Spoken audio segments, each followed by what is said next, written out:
Hello guys, welcome back for a Fatz Chats. I'm joined with somebody called Andy today. Andy, do you want to introduce yourself? Hi mate, I'm Andy Belfield, recovering addict, Yeah. alcoholic, and currently 15 months clean and sober. Good man. Start on the, 3rd of February. I started last year, so Yeah. nearly at 15 months, so going well. Strong work. Yeah. Strong. It's hard. Anybody fighting any addictions or anything that they've gone through, whether it's, as we were saying earlier on the drive here, gambling, substance abuse, some people will be like, oh, it's only drug addiction. Well, no, actually, it's your alcohol, it's your fast food, it's your sugars, it's your sex, it's your gambling. You can be addicted to a lot of things. Everything in it. It's all in one. Do you know what I mean? Especially people with my personality. It's just once you start something, you can't stop. You know what I mean? And it's all or nothing, really. Yeah. You know what I mean? Would you say altogether you're just an addict to anything? In anything I do, it's anything I do. That's who I am, unfortunately, and it's just the way I can't control my brain. Once I've had that first drink, there's no going back, and that's why I do all this work now to just completely just stay away from everything. And it's so hard. Yeah. It's so hard, but it's all I've known for years. Plus the social situations. You can't go to a wedding without somebody saying, do you want a drink? You can't go to a social gathering without somebody saying, do you want a beer? Do you want a pint? Do you want a stripe? Do you want a... Exactly. And that's the thing, that's what I was worried about when I first started my recovery. It was like, how am I ever going to have fun again? And, you know what I mean? That's the basis of life, though, yeah. And I'll be honest with you, since I've started sobriety, I've started living my life. Yeah. You know what I mean? Everything's better. So if somebody said, what do you mean you're living in life? Because there's going to be a lot of people who hate this. Yeah. They hate people talking about recovering and getting clean. There's people who are still trapped in the addiction mindset. Well, I just have a few beers, a few bags. I'm just having fun. Leave me alone. Well, I'm jealous of them people. Yeah, well, yeah, if they can do it short term. If they can do that, fair play to them. I can't. That's the difference. Definitely agree. Everyone's different, and that was my problem. Once I started, I couldn't stop, and I can't control it. Yeah. And it got to the point when I think I was like 17 when I started. 17 years old, and I remember I was going to a pub my brother worked at. And obviously, it's like when you're 70, you can't get served anywhere. Yeah. My brother was like, yeah, you can get served there, and then the people that were living in the pub, I'll never forget my first time doing it, you know what I mean? And they offered it to me. I was like, I didn't want to act like I didn't, Yeah. And I've done it. And then ever since that. What's that? Stripe? Little bag, stripe, yeah. They were like, and obviously back then, all I ever did was smoke a bit of weed, you know what I mean? Coming out of school, you know what I mean? You level up, don't you? Yeah. You level up. And ever since that day, I don't think there's been a week that's gone past where I didn't get on it. Yeah.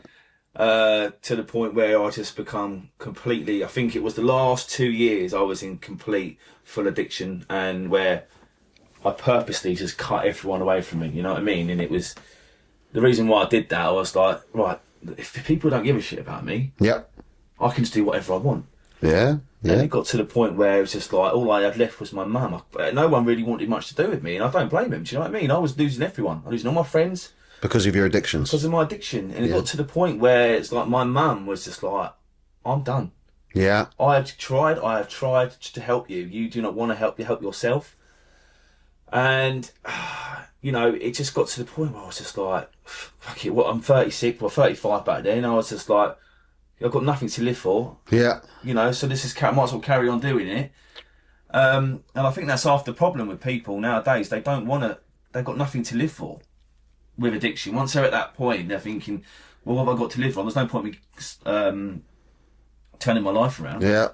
But the thing you've got to understand is, good things do come. Yeah, they do come straight away. But as you were saying in the car earlier, you can't see it while you're in it. So like a maze, if you're in a maze and you're stuck, you can't see a way out of it. 100%. When you get to the outside and you're looking in, you're like, oh, why didn't I just take that way? That was so simple. Yeah. I look back and I think, I wish I'd done it years ago. Do you know what I mean? Clean. Got clean, sober years ago. But if you had the choice of getting clean years ago or never starting, what would you have done? Oh, it's a tough one. I mean, because I had fun. Do you know what I mean? We all do, yeah. There was that, but I could never. It got to the point where it wasn't fun anymore. Yeah. It was just to the point where I couldn't function without drugs and alcohol. And this is how sad my life became. Yeah. It was just to the point where I'd wake up in the morning, I think, right, how can I get money? Because I'd spend it before I even got it. Do you know what I mean? So I think to myself, right, how can I get money? So I'd be literally hounding people. Oh, can I borrow some money or whatever? I was even getting to the point where I was going on gambling apps, and you can pay via your phone bill. Yeah. And then waiting for the money to go into the gambling account, and then withdrawing it into my bank account, so I had money for drugs. Really? Yeah, didn't know that little loophole. mate. Oh, you can find out a little ways. That's the thing, you know. When you want to score, you'll find a way. Do you know what I mean? And it's very sad, but that's what my life was. It was just a case of, you know, even doing it at work, you know, and then getting home, having about 10 cans of Stella, chain smoking fags, and just doing bump after bump, sitting there paranoid that the police are going to barge in for some reason, curtain twitching all the time. You know what I mean? And that's the only time I was ever happy for some reason. Do you know what I mean? And it's a very sad life, very lonely life, and massively. You know, it's just, I'm so glad that I found my way out of it. You know what I mean? And not a lot of people do they? No, they don't. But then we lie to ourselves while we're in it as well. Yeah. So a lot of people say that, hey, I'll fix it just one more time, one more weekend, one more bag. I won't have the bag, or just have the beer. And then you're trapped in it again. Yeah. And then you start questioning, well, I'll fix it this time. I feel bad this time. And 100%. Many people have come on the podcast and they've said, we lie to ourselves to a point that we fuck up, then we lie to ourselves again afterwards to fix it, then we lie to ourselves again to the point we fuck up. It's just a repetitive cycle. And the selfishness as well that comes with it. You know, it's just, you don't care about anything about, you know, you don't care about who you're hurting, the people around you, even your work colleagues. You know, you don't even care how you speak to them. You know, and you know, my mum, I never forget. Like, she was just like, "I'm done," and I remember saying to myself, "Right, I can't. I've got to do something about this. If I don't, I'm going to die." Yeah, completely. You know, I'm getting to the age where I'm, you know, going to be 40 in like 5 years' time, and I was like, you know. I could feel it in my body as we're getting older. You know what I mean? I was like, I'm gonna if I don't sort it out, I want more out of life now. I want more out of life. Do you know what I mean? And the reason why I was probably using so much was just because I couldn't cope with life. You know what I mean? I was seeing all my mates happily married and having kids. I'm thinking, why didn't that happen to me? Do you know what I mean? Yeah. There's a good reason why it hasn't happened to me. Because in comparison is the thief of joy. And that's a very strong thing. You see everybody married or got their new motor or their new job or their pay rise and they're having their kids, and you start comparing yourself. Why can't I do that? And I was talking to somebody the other day, and I was saying to him, comparison may be the thief of joy, but if you look at comparison the other way, you're doing well. So we look at people who have got the new car, the new job, the kid on the way, they've just got married, they just bought their first house, and we're looking at it like, oh, I'm such a fuck up. I haven't done this.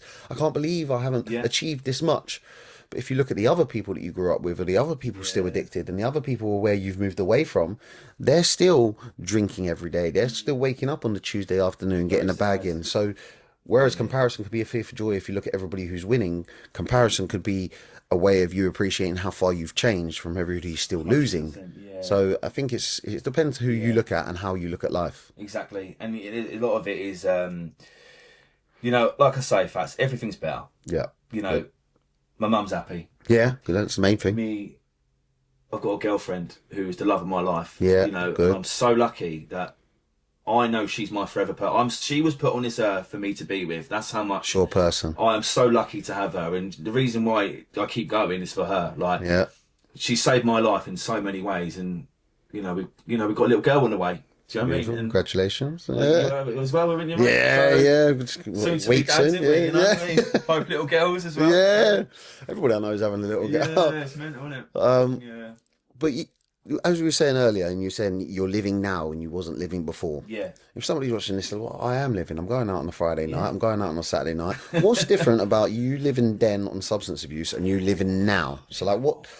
Do you know what the funny thing is? It was just that the dopamine hits of. For me, it was like now I feel like I've completely messed up my brain's reward system. Yeah. You know what I mean? For the things that excite people. I have no excitement for now. Do you know what I mean? It's because of the abuse I put my body through. You know what I mean? The constant.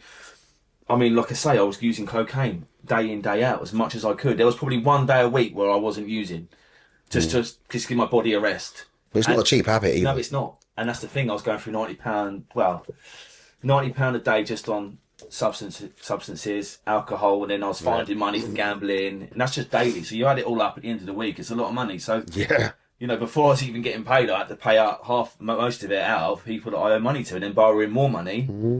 to do it all over again. Do you know what I You're mean? essentially working to be high. Exactly, that's what it was. Yeah, and like I said, the comparison now is just, it's night and day, really. I mean, you think you're happy and you think you're living your life, Yeah. but let me tell you now, this is what my life is now. I mean, I will get up and I will go to work. I'll come home, and me and my missus, like whoever's off, Yeah. whoever finishes work earlier, we help each other. Do you know what I mean? We look after each other. We Good don't. team. I'm not one of those people that's like, my dinner needs to be ready on the table. Do you know what I mean? Like we help each other. Yeah, this isn't manosphere, guys. None of that. None of that. Yeah, none of that. And like I say, all we do is we'll have telly, we'll have dinner, we'll watch telly, and go to bed. I've never been so happy for some reason. It's perfect. Nothing comes close to that happy life for me now. Like it's great. Like that simple life, and I avoid anyone negative, anyone toxic in my life now. I seen a video of you running the other day and saying this is living. Yeah. And that one was a big one for me. So, you know, I think a lot of us, we get into our early or late teens and we start thinking, right, we're going to get on this, we're going to drink all the time, we're going to go out partying. And that's living, because we're making memories, we're having fun, and we're you know, off our head or on substances, and it's a fun time. But then there's nothing saying that you can't go ape and have a fun time, go down the beach, have a fun time, have a barbecue, have a fun time, go for a zip line and have a fun time, have a day out playing pool when you don't need substances to have a game of pool, and it's a fun time. Exactly. And family gathering is a fun time. But people were like, no, that's not living, this is living. Course, and when I seen you running, I was like, you might have woken up maybe with a hangover a few years ago like that and said, oh, that was a great night, it was a fun time. But now you're out jogging. Better for your health, better for your mindset, better for your body, better for your future self. It gets you ready for the day, doesn't it? You know what I mean? And obviously I've just started doing it again, and I just think to myself, like, you know, there's no comparison to what I was doing compared to my life now being sober. And it's just, you're present all the time for your friends and family and your girlfriend, and that's the great thing. And, you know, I could never have been this, like the partner I am to my girlfriend if I was in active addiction. It's just, she went part of it for once. And, you know, she sworn to me, she said, if you go back to it, I'm gone. You know what I mean? And I will never ever like break that trust of her. Do you know what I mean? You don't want to lose your person. You don't want, exactly. And like you say, getting up early in the morning to go for a run. There's a good saying that I heard somewhere that, like you say, you think you're living out, going out, having a party, but when you wake up in the morning, you will never ever say to yourself, I wish I had a drink last night. Will you? No. Never. Do you know what I mean? And it's like, you will never ever say to yourself after you've done a run, oh, I'm glad, I wish I'd never done that. Do you know what I mean? Or you go into the gym or whatever it is, you know what I mean? But the problem with addiction, I think, you have got to want to do it. If you don't want to do it, there's so much help there and support I've been offered over the years, you know what I mean? But you've got to say to yourself, enough's enough. You've got to be ready in yourself. Yeah, massively. You know what I mean? And if you're not ready, it ain't gonna last long. So what about somebody's in denial? They're watching this or listening to this now, and they're still judging their side from their parties at the weekend. They're still going out, getting on it. They're still having a couple of bumps after a bit of work on a Wednesday afternoon, and they're thinking to themselves, "He's not fucking living. He's lying." Yeah. Well, what would your advice to them be? All I can say from my past experience is that there's no comparison to what sobriety brings to your life. Yeah. To what going out, wasting. I mean, I feel sorry for people now who waste their life in the pub. Yeah. And waste their life in nightclubs. You know, if you're young, do it. And if you can control it and do it in moderation. Perfect, yeah. You know, 100%. I'm jealous of you. I wish I could do that, but I can't. Do you know what I mean? So this is my life now, and I've had to accept it. That, you know, I've had to cut off people that have been my friends for a long time. Yeah. But then you soon realise who your real friends are. No, a lot of people are going to stab you in the back because you no longer see their motives or what they want to do. Exactly. And you become... I was always that person for a lot of people that... to make themselves feel better about their life. Yeah. Do you know what I mean? Let's get on it together. Do you know what I mean? And there's times with some people, some of my mates, I'll stay up for 3 days with them. Yeah. Do you know what I mean? And, making memories, having a great time. Oh, of course. living. Yeah. You know, with your top off in someone's kitchen talking about how the country should be run, thinking you're living your life. Do you know what I mean? And it's just absolute a waste of time. And that's the sad thing, Fatz, is that I will never get those years back. No. And but they've taught you many lessons. It has, mate. It has. You never get them years back. And I feel like I could have done a lot better in life. Yeah. 100% in what I do for a living. But I chose the other way. And it got hold of me. And once cocaine gets you, it's got you for life. You have got to do so much work every single day to avoid it. Because like you say, it's challenging when you're around certain people. This is why I keep myself to myself. I don't interact with anyone that's bad for me. You know, I only spend my time now with good people who are bringing good energy to me, like my life, and who want the best for me. You know what I mean? And but as you change, people will, as you become better. There's a quote and a saying I say in many of the motivational content I put out there. As you become better, there's people around you who will become bitter. yes, So you level up in life, and it has nothing to do with them. Yeah, There's no maliciousness, but you decided to change you. Yeah. You put yourself first, your family first, your life first, your health first. You've done nothing to none of them. Yeah. You've never said a bad word about them. You've never put them down. If anything, you would help them become a better version of themselves. Absolutely. But instead of appreciating your changes, they'll say to you, "You changed. Yeah. You're different. Yeah. Why don't you come out anymore? Yeah. Why are you boring?" Even if you've done nothing to hurt them. And it's just a bitter way of them seeing you. I 100% agree, and I think to any addict out there who has got friends, if you're trying to better your life, and you've got people like that in your life, just get rid of them, because they're no good for you, and they're not going to be any good for you. Do you know what I mean? They're in denial, and that's what I was in denial for a long time. I mean, it wasn't just one thing. It was drinking, full blown alcoholic. I couldn't stop, you know, and with that, I couldn't even go for a pint with my mate in the pub without picking up first. If I knew I was going to go meet my mate for a beer, I'd meet the dealer around the corner quickly before I even had a sip of my beer. Do you know what I mean? Yeah. And then I would just become like, literally, I've got to go because I have to gamble. And I'll be sitting there playing, you know, what is it? Rainbow Riches or whatever it is, you know, the Legacy of Dead till, you know, 5 o'clock in the morning. Doing 1p spins just to keep that excitement going. Did you gamble because you spent money on the substances that you thought you could win back to maybe take away some of the guilt? It was just an excitement for me. Like I just couldn't. Like I say, cocaine, alcohol, chain smoking, cigarettes, and gambling. My roulette was my one. You know what I mean? But then I realised that it'd last longer doing the slots. Do you know what I mean? Like, you know, and I just used to keep going and going and going, and you never win on them bloody things. It's a mugged game, and I realise that now. And it's like my missus, she hates it. She thinks it's the devil. Do you know what I mean? And it is. I agree. These they're not stupid. And you see how many gambling adverts there are. On telly now. But any advertising. So I think it's roughly about 60,000 ads or 60,000 things that we take in every day that influences our mindset. So when we wake up, many of us get online and we start viewing other people's stories and lifestyles, and you know, we judge ourselves, and then I better eat that because I've seen a video of it earlier. I better go out there because I've seen them having fun there. So FOMO. So a lot of the times we can influence with things around us. And FOMO, Christ. Like I say, that was a issue of like in my early 20s. You know what I mean? But when I was got to the point where I was just using all the time, it just become, that was my life. You know, cocaine became my life. And I couldn't, like you say, we spoke about it in the car, like family get-togethers and things like that. I mean, my dad's funeral, like I said to you in the car, my dad's funeral, I was absolutely pickled before we even done the, what's it called, before we even brought him in, do you know what I mean, from the car. And there I am, absolutely buckled. Already an emotional day, but to add on a substance that gives you even more emotions, unstable emotions, You know what I mean? And it's no way to live. And, you know, the problem when I was on drugs, I knew it, and every single fucker in the room knew it as well, because I couldn't hide it. My jaw would be going. I'd get the old dry throat. I couldn't even talk properly. You know what I mean? Sweating, just like, and then chain smoking fags. I look back now and I think to myself, what the fuck was I doing? You know what I mean? And, you know, like you say, there's people out there who, like you say, do not know where to start with it. They're thinking, they know they've got an issue, but they're in denial.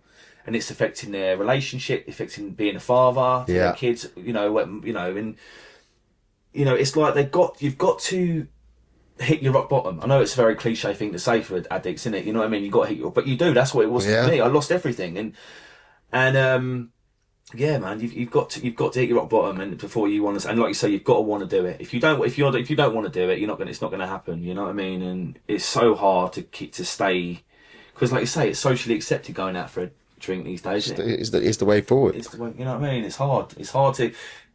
If I was being a chef, I'm always around alcohol. I'm always around people having parties and functions and things like that. You know what I mean? It takes a lot of strength to say no. Yeah. You know what I mean? And like you say, it just takes that one person in your life, that one wrong person to lead you down the wrong path again. You know what I mean? And you know, I was living with a drug dealer, for Christ's sake, and he was even telling me, Andy, mate, you need to slow down.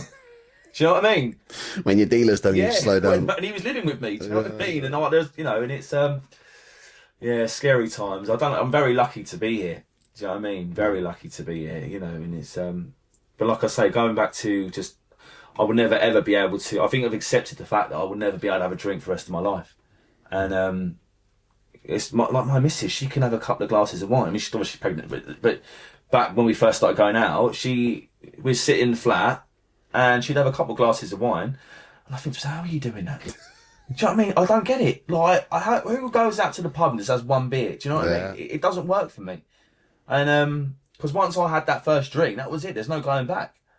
Yeah. And that's just who I was, and I can't do anything to change that. That's why I've got to live this life how I'm living now. You know what I mean? And it works for me. So as you were just saying, like, you can't just have the one. So you've kind of got to the stage where you know you're not going to have the one. You don't even tempt yourself with the one. Wouldn't even think about it. No, it would be it. Tash said the same thing when she was on. She said, "There's no point even tempting yourself, trying to lie to yourself." It would kill me. Yeah, I'm an alcoholic. End of. And you know, it would be the kiss of death for me to start drinking again. And like I say, my relationships with my friends, my family, my girlfriend, anyone around me are so good. Yeah. And have been so good for the past 15 months. I wouldn't do anything to destroy that again. Yeah. It's very, very hard to have relationships when you're under the influence.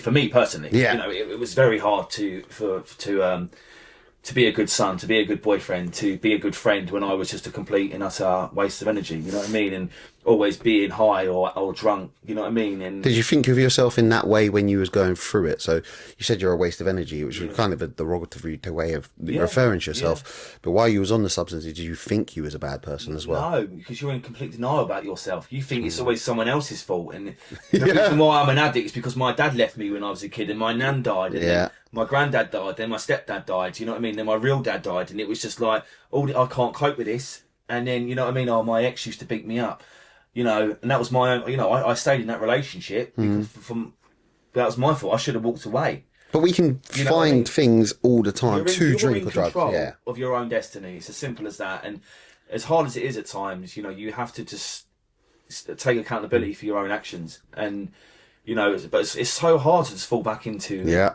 to having a drink again, or think to yourself, right, I can control it. I've done 15 months now, right? I can control it. I can have a one, bit. But I've got to look at it. Say that bottle was a pint of lager. That pint of lager would cost me my relationship, seeing my child when she's here, all my money in the bank, all the money that I've got is gone on just, you know, and it's very difficult. But, you know, you've got to, I don't go to meetings anymore. When I first started my recovery, I was going to meetings once a week, CA meetings, you know.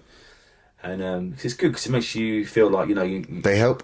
I think they didn't help for me. No, they didn't. I didn't enjoy it, and there's a lot of people that might not like what I'm about to say because it works for them. You know what I mean? For me, I didn't have to get into the 12 steps and the spirituality of it. You know? And it's like, you know, there's a lot of people it works for them, and that's great. You know, whatever works for you. You know what I mean? You know, good for you. But for me, it was just, it's all in the mind, you know what I mean? And I've just, like I say, it's just, I think, like you say, when you're in addiction, you know, it's hard, but good things do come in time. You've just got to keep going. Consistency is the key with everything. And when I first started to change my life, it was books. It was books and kind of investing in myself. So I'd go to seminars in London. It's just... So again, I'd be around negative people, negative circumstances, out of the weekend, spunking all the money, and you think that's life, that's living. And I knew I could be more, change, do more, something in life. I had a lust for doing something better for me. So I started reading a few books. I found it hard because I wasn't really a focused person. I hated education. Yeah. And then slowly over time, I started changing my mindset, and you'll never think the same way you did before after a good book or after a good seminar or after talking to a good person. So, and then I started saying to people, you need to do this. And, you know, it's trying to force it down people's throat. Like, read this book. It will help your life. And they're not ready. No. Nobody's ready. So, I had a mate in CA, obviously, he was like, you need to get a sponsor. You need to follow the 12 steps. Because if you don't, you're going to you're gonna get to a point where you're like gonna want to give up. Yeah. And if you haven't got that program in place to help you, and got, you know, Yeah. and I was like arrogant about it. I was like, no, I'll be fine. And I remember like I hit 70 days or something like that. Yeah. And I nearly slipped. You know what I mean? I was in such a, I was thinking, right, I've got control over it now. Yeah. You know what I mean? And it's so easy for an addict to slip back into it. It's so easy. But like you said, it doesn't work for everybody. No, I mean, like I've never read a book in my life, Fatz. No? Never read a book in my life. Do you know what I mean? Well, there's a few books I could And I can suggest. say it's Lovely. not for me. Yeah. Like everyone is different. You know what I mean? And A friend of mine did the same. I tried to give him books all the time. I was like, look, mate, you know, you need to read. You need to read. Charlie was talking to about earlier. And I said to him, you need to read. You need to read it. Change your life. Change your life. He's like, no, I'm not. And again, I'm not reading. I don't like reading. I can't focus. I can't read the books. But he listened to podcasts. Yeah. And after listening to podcasts about property, he bought his first house. So either way, he took in the education he needed. Maybe not the way I wanted him to do it, but like you say, we're all different. Maybe some people can't do this 12 steps, or don't like the 12 steps, or don't like the meetings. But something works for somebody as long as you keep trying. I think for me, like I say, I was doing my own little videos. Like, you know, I was just like filming myself, talking about Social proof. Yes. Yeah. And I'll tell you now, the amount. I remember by posting my first video, I got my 30-day chip from the CA, and I thought, right, I'm gonna do a little video, you know, because my mum wasn't talking to me at the time, and in a way, I was doing it to try and reach out to my mum, for my mum to see, because she still had me on Facebook. Yeah. So I thought, I can't text her. I've got to prove to her that I'm, you know, doing it. And there's no way. She'd be like, thing is, if I went to her, I'm gonna stop. She'd be like, I've heard it all before. Yeah. And I thought to myself, right, I'm gonna do a little video, and I'm just gonna I can show my mum that I'm getting better and I'm clean and things like that. And the amount of love and support I got off people was just amazing, mate. Yeah. Do you know what I mean? It was amazing. And believe it or not, you would not believe the amount of people that messaged me, reached out to me, and was like, mate, thank you so much for posting that. I'm in the same boat. I don't know how to stop this. I'm doing drugs every single week. It's becoming a problem. Yeah. You know what I mean? I'm putting it over my wife and kids. Do you know what I mean? And I'm looking at some of these names that have messaged me, and I'm thinking, fucking hell, I went to school with you, and you was one of the really bright kids at school. Yeah. Do you know what I mean?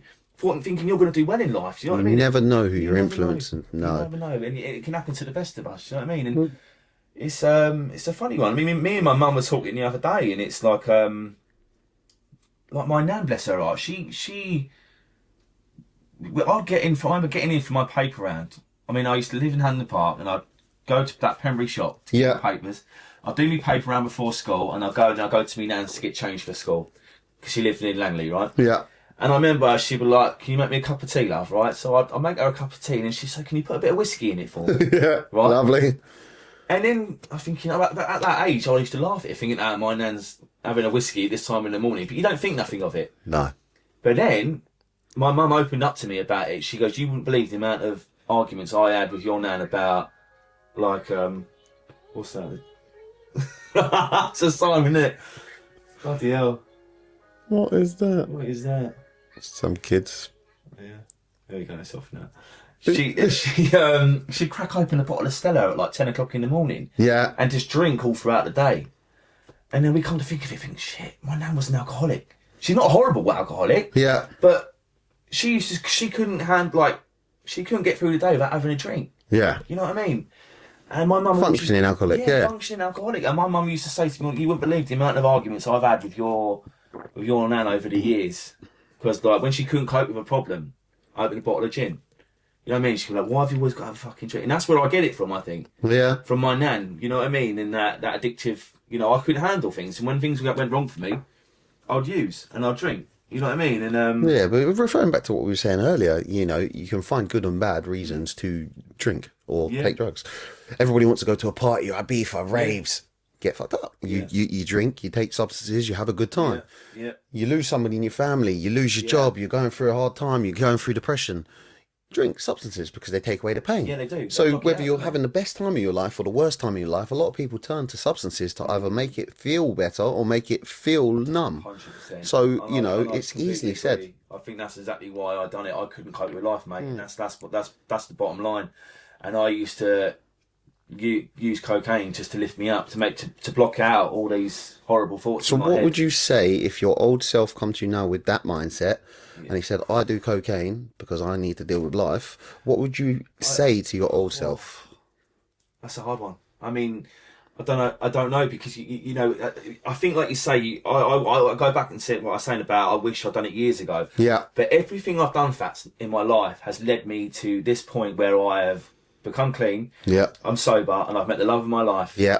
If I didn't do that then, I would have been with someone else. Yeah. And I'm so happy that I found her, if that makes sense. So I think everyone's got to run their own race, haven't they? Yeah. You know what I mean? Everyone's got to be ready in themselves. And, you know, it's what's happened and I can't go back and change it. But like going back to what you were saying about people who don't want you to do better. Like they want you to stay in that place where you're that... You suit their narrative, yeah. What they're doing, you're doing. So they don't want you to change. I know there's people out there waiting for me to crack and be like, ha, I told you so. Yeah. You know what I mean? Because unfortunately, that's just the world we live in. And I don't think it's out of maliciousness. I don't think they want you to fail, but they want to feel better about themselves and their story. So if you do good, then you reflect what they couldn't do. Yet when you fuck up, they feel better about themselves. Not that they want to see you fail or you fuck up, but they then don't have to face the realization that they decided not to change while you did change. And I think when I started my recovery, I remember telling people. I decided I was going to get clean.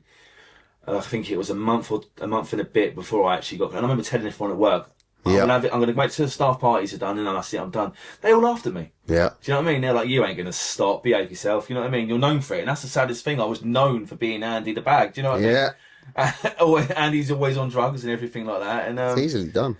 It's a horrible life. And but like you say, people still, no matter how far I went, whether it's when I got to 6 months, when I got to a year, some people still judge you from who you used to be. They're thinking they always will, they always will. But let them.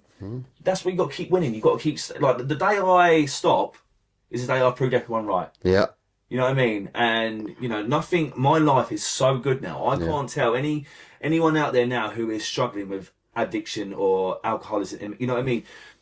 Just give it a try. And I remember there was a guy who said to you, who was sitting here once, and he said, "Give out sobriety a try. If you don't like it, you can always have your misery." Yeah. And that stuck with me. That's powerful. So powerful. That yes. stuck with me. Jake. Yeah. Really, really lovely guy. And when he said that, I was like, wow, that's a good one. Yeah. Hits you, doesn't it? Do you know what I mean? And it's so true. And my life was miserable. I can't tell you how happy I am, Fatz. It's my life is just amazing, and it's so simple. Yeah. There's nothing exciting about it, but I'm so happy. I'm just the most. I found when you've got someone in your life who you love and they love you back, there's nothing better.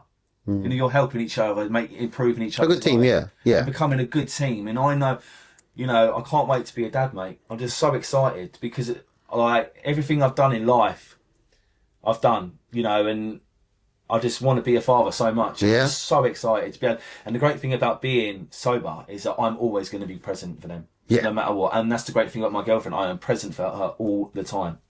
There's no, you know, I don't go out and waste our money. I get paid. Yeah. And I send everything to her there and then. She's in control of our finances. And that's not in a controlling way. Yeah. It's the way that I want it to be because I can't be trusted. Yeah. You know what I mean?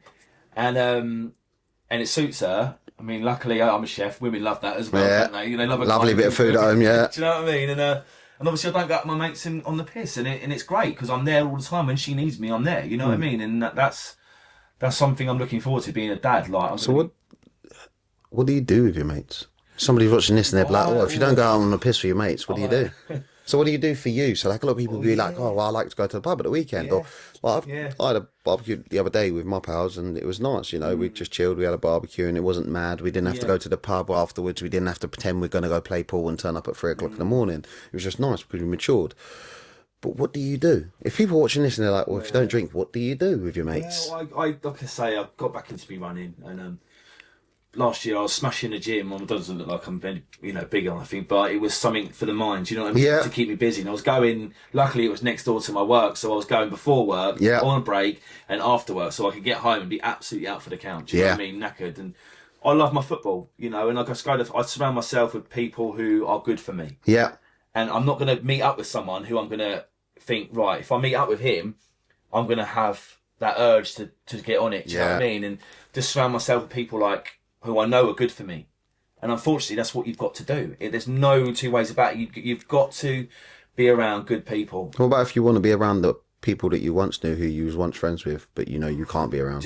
Unfortunately, you've got to be selfish and you've got to think about you. Yeah. Stay away from toxic people, and unfortunately, like you say, it's there are people in your life who are your mates. You've had a laugh with, you've had fun with them. Yeah. Do you know what I mean? They've been there for you, to listen to you when you're depressed and things like that. But they're no good for you. Yeah.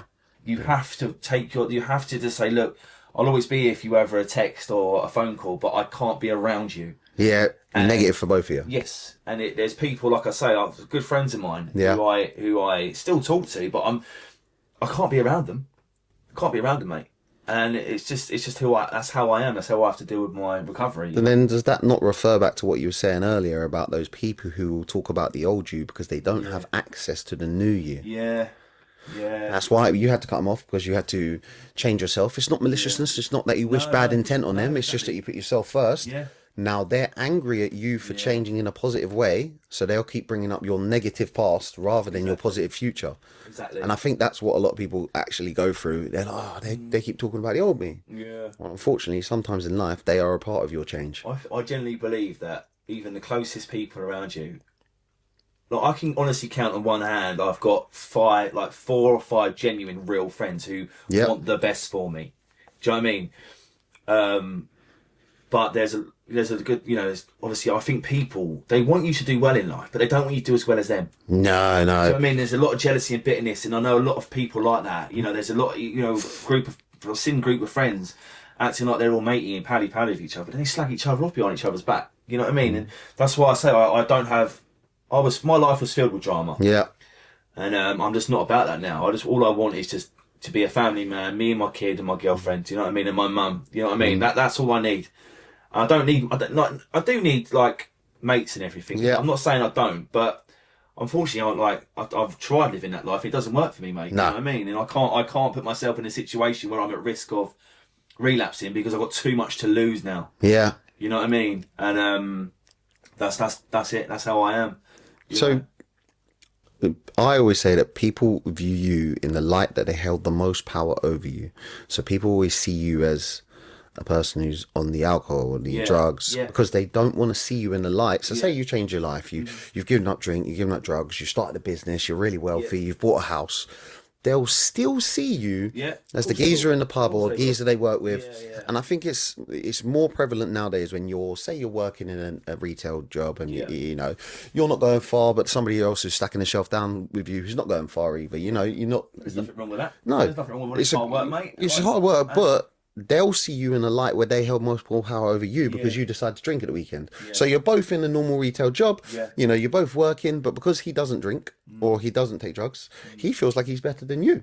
So he's seeing you in the light that held the most power over you. But now you've finished working in that retail job. You started your own business. You've gave up the drink and drugs. They're still doing that job, which is, fair enough. They've got a job. They're working. It's lovely. That's good. But they still see you as the person who drank and took drugs down the same aisle as them. And in their eyes, seeing you that way takes away the responsibility and the idea that they have to change because they knew who you was. Yeah, that's very interesting. It's quite sad that like you say, people are like that. Like I say, I've got about a handful of friends I can say who are supportive, who I could say, oh, come on, let's get on it tonight. You know what I mean? They'd be like, shut up, mate, what are you doing? Like, good friends. They're the real friends. Tell you what you need to hear, not what you want to hear. Instead of people who are like, yeah, go on then, just don't say nothing to the missus and things like that. They'll tell you what you want to hear and not what you need to hear, which will then lead you down the bad path. They're not good friends because your good friends, again, will call you out. A good friend will tell you, like, I think it's very prevalent with a lot of men. Like, if I see one of my pals who's put on weight, or I see one of my pals, stop drinking so much, fucking hell, bro. And I remember a few years ago, many years back, I bought my friend, he was drinking a lot. He was in the Navy, he was drinking all the time. And you're in the forces, it's like builders. You like to have a drink. And I bought him an alcohol book for Christmas. Now, it wasn't to be rude, but I was generally worried about his constant drinking. And it come from a place of love, what I thought, but he said he used it to prop up a table at home. So, you cheeky bastard. I found it in his car one time. He's like, I'm not reading that. I was like, I understand. But again, it's getting around those people who challenge you. People need to say to you, mate, you're putting on weight. What's going on with you? Why are you letting yourself slip? Mate, you ain't had your hair done. What's going on with you? Why, mate, why are you not going to work? Mate, why you keep drinking? People need to challenge you, and your real friends will challenge you. It comes from a place of love. You know what? You're absolutely spot on. You're absolutely spot on. I mean, I've learned there's only like I'm very close with my mum. Very, very close. Good.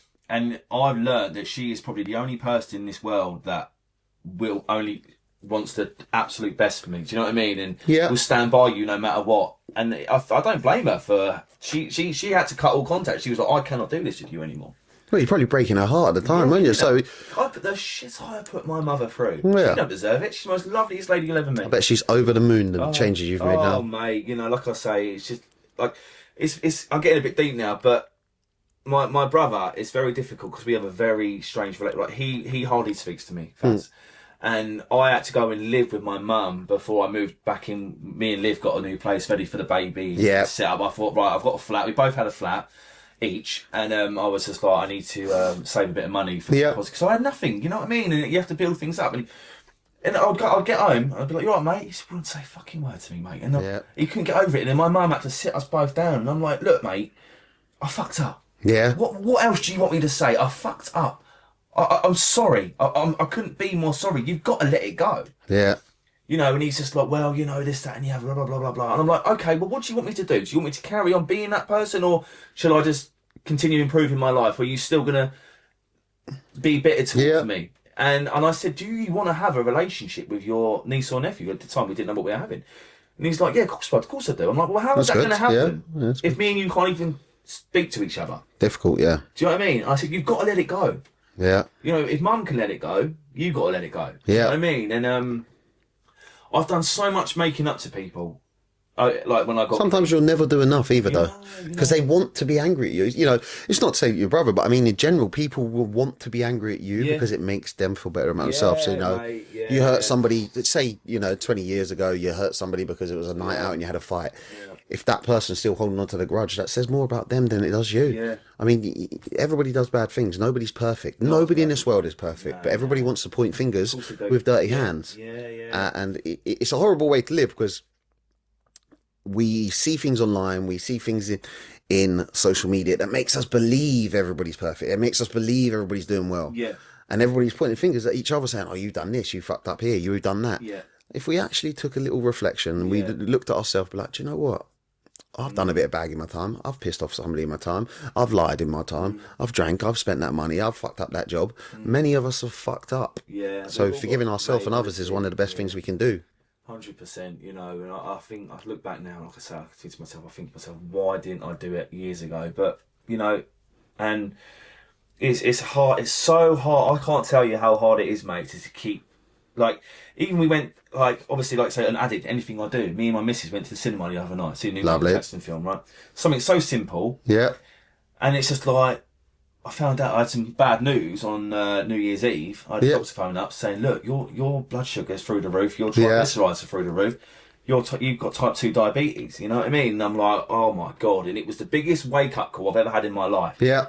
And it scared me. It really scared me, mate. Like, thinking, bloody yeah. But when I gave up drugs and alcohol, I substituted them for fast food. Yeah. And chain smoking fags and sugary drinks and sweets and things like that. All still bad for you and addictive. Oh, mate. And now, like I say, but it's funny I say this, but having type 2 diabetes is one of the best things that's ever happened to me. Yeah. I've lost a lot of weight. I eat healthier now. I drink so much water. I don't smoke anymore.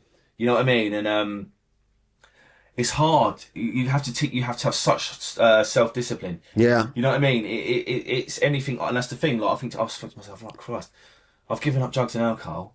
What have I got left? Food. Yeah. I can't even have a takeaway now. Do you know what I mean? I'm allowed probably one takeaway a month. Do you know what I mean? But to keep it under control. But then that's good then, because you're controlling that as well. Yeah. And you're looking after yourself. Like I always say to people, whether it be at the club, I work at the club, security, or I say to people generally, what have you done today or this week that your future self will thank you for? Just something, anything. Yeah, mate, 100%. And that, like I say, I know that thing is what it was. We found out we was having a baby, and my missus was like, listen, go and do a blood test for me. If you love me, you'll go and do this for me.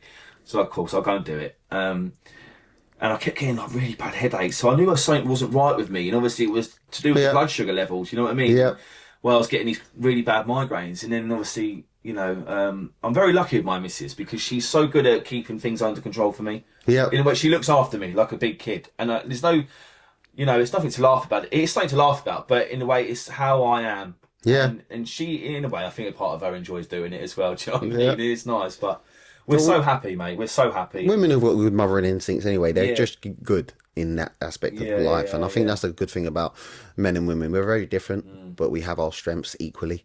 So, whether she's looking after you or somebody else or the baby to come, that's just a good woman. Yeah, she's amazing. She's honestly, mate, she's the most beautiful soul I've ever met in my life, and I am so lucky to have her. Like, I can't thank that woman enough for coming into my life. I now know what happiness is because of her. Do you know what I mean? And I've had such toxic relationships in the past, mate. A lot of it on my fault, being an addict. Yeah. I've ruined a lot of relationships under the influence. It takes a lot to admit that. Yeah. But obviously, I've also been with women who would beat me up and hit me and then blame me, but very toxic lifestyles attract toxic lifestyles. So even if you're not the most horrible person in the world, or you're not the degenerate sort of way of living, you attract bad people when you are a bad person or in bad circles. So you might not have been the worst person in the world, but somebody else will come and make your life shit because you're toxic, they're toxic. You put that together and you're both going to fuck each other's life up. And it brings out the worst in you. It brings out this is the thing with substance. I mean, what I used to do, I would literally be at the point where I've run out of money. Yeah. I've run out of drugs. It's 1 o'clock in the morning. Yeah. And I'm doing anything I can to try and get some. I'm going on Facebook Messenger and I'm seeing who's online. Yeah. Right, and I'm thinking, right, I haven't spoke to this person in 3 years. Oh, all right, mate, how you been? Don't suppose you could do me a favour and lend me 40 quid until... Yeah, that's crazy, isn't it? And I'm thinking, and I lose sleep now. I lose sleep at the embarrassment of some of the people that I've asked for money from. Do you know what I mean? And it's... But then their point, it comes back to what you were saying earlier, their point of view then is they haven't spoke to you for 20 years and you've randomly popped up because I asked for 40 quid. Now they tell all their friends and family, do you know what he did? He asked me 20, fuck that guy. And they'll say something negative about you, not knowing that you're going through one of the toughest times, you're battling addiction, but that's their story of you now. But then that's not your story. That's their part-time character who has a small section of one of the pages in your chapters of your whole story. Yet we feel embarrassed, we feel sad, we feel ashamed from that, which I think is crazy because so many of us, if we looked at the broader picture, our whole book, our whole story, our whole life, it's not about the part-time characters. It's not about the bad pages or the bad chapters. I like to refer to it as a pages a day, a chapters a year.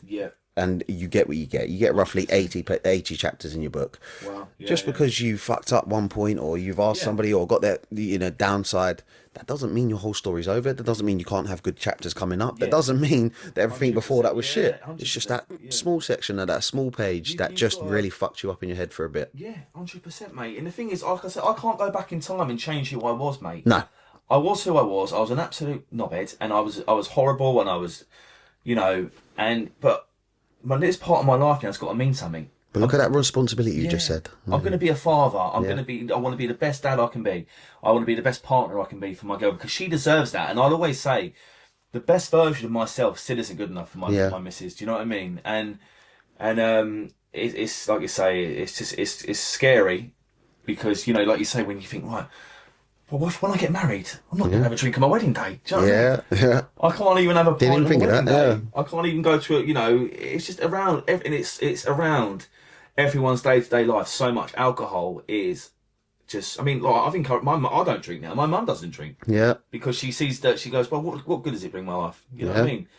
And like I say, doing what you do, I see over the years, you've done a lot of work with homeless people, haven't you? Yeah, done some homeless work in Brighton. And again, it was after a night out, many substances, money in the pocket. I walked past 2 homeless people on the side. They was opposite a fish and chip shop, and 20 quid could have fed them both. Yeah, I didn't. I went on one night, just went clubbing. It pissed me off all night. I got really angry on the night for no reason because I kept thinking about those homeless people. Following weekend, I took about 100 quid.